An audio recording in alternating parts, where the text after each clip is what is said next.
कहते हैं पढ़ने की कोई उम्र नहीं होती और ज्ञान का प्रकाश पाने के लिए बस इच्छा शक्ति की जरूरत होती है। इस कहावत को रविवार को हल्द्वानी के मंगल पड़ाव की रहने वाली 81 वर्षीय इंदिरा देवी ने पूरी शिद्दत के साथ सच कर दिखाया। केंद्र सरकार के नव साक्षर भारत कार्यक्रम के तहत राजकीय प्राथमिक विद्यालय बरेली रोड में आयोजित बुनियादी साक्षरता मूल्यांकन परीक्षा में जब इंदिरा देवी अपनी पारंपरिक वेशभूषा और माथे पर तिलक लगाकर पर्चा हल करने पहुंची तो वहां मौजूद शिक्षक भी उनके हौसले को देखकर दंग रह गए। परीक्षा केंद्र पर सिर्फ चंद्रा देवी ही नहीं बल्कि उनकी उम्र की कई अन्य महिलाओं ने भी साक्षरता का नया अध्याय शुरू किया।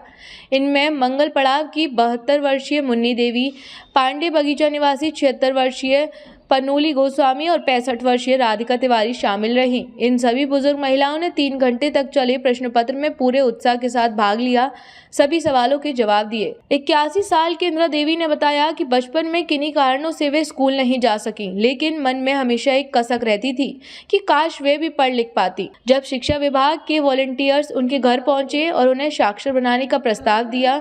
81 साल की इंदिरा देवी ने बताया कि बचपन में किन्हीं कारणों से वे स्कूल नहीं जा सकी, लेकिन मन में हमेशा एक कसक रहती थी कि काश वे भी पढ़ लिख पाती। जब शिक्षा विभाग के वॉलंटियर्स उनके घर पहुंचे और उन्हें साक्षर बनाने का प्रस्ताव दिया तो उन्होंने बिना देर किए कहा हाँ कह दी। पिछले कुछ महीनों की कड़ी मेहनत के बाद रविवार को उन्होंने पहली बार किसी औपचारिक परीक्षा में हिस्सा लिया।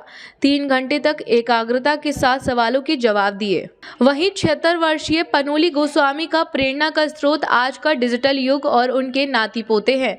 उन्होंने मुस्कुराते हुए साझा किया कि आजकल के छोटे छोटे बच्चे मोबाइल चलाने में इतने उस्ताद हैं कि देखकर उनको ताज्जुब होता था। वह भी चाहती थी कि अपने नाती पोतों की तरह फ़ोन का इस्तेमाल करूं। उन्होंने बताया कि पहले वे सिर्फ कॉल उठा पाती थी, लेकिन अब अक्षर ज्ञान होने के बाद वे मोबाइल पर नाम पढ़ लेती हैं और मैसेज का जवाब भी टाइप कर लेती हैं। उनके लिए साक्षर होना सिर्फ डिग्री नहीं बल्कि आत्मनिर्भर होने का जरिया है। परीक्षा केंद्र पर मौजूद शिक्षकों और अधिकारियों ने इंदिरा देवी के समर्पण की सराहना की। केंद्र व्यवस्थाओं ने कहा कि इंदिरा देवी जैसे बुजुर्ग समाज के लिए प्रेरणा पुंज हैं। लोगों ने कहा कि इन महिलाओं का यह प्रयास उन लोगों के लिए एक कड़ा जवाब है जो उम्र का बहाना बनाकर नई चीजें सीखने से कतराते हैं। परीक्षा केंद्र से बाहर निकलते समय उनके चेहरे की चमक बता रही थी कि उन्होंने जीवन की एक बड़ी जंग जीत ली है। नोडल अधिकारी उल्लास कार्यक्रम नैनीताल पुष्कर लाल टमटा ने बताया कि सरकार की योजना के तहत निरीक्षकों को साक्षर करने के लिए आयोजित परीक्षा में बुजुर्ग लोगों ने बढ़ चढ़ कर हिस्सा लिया।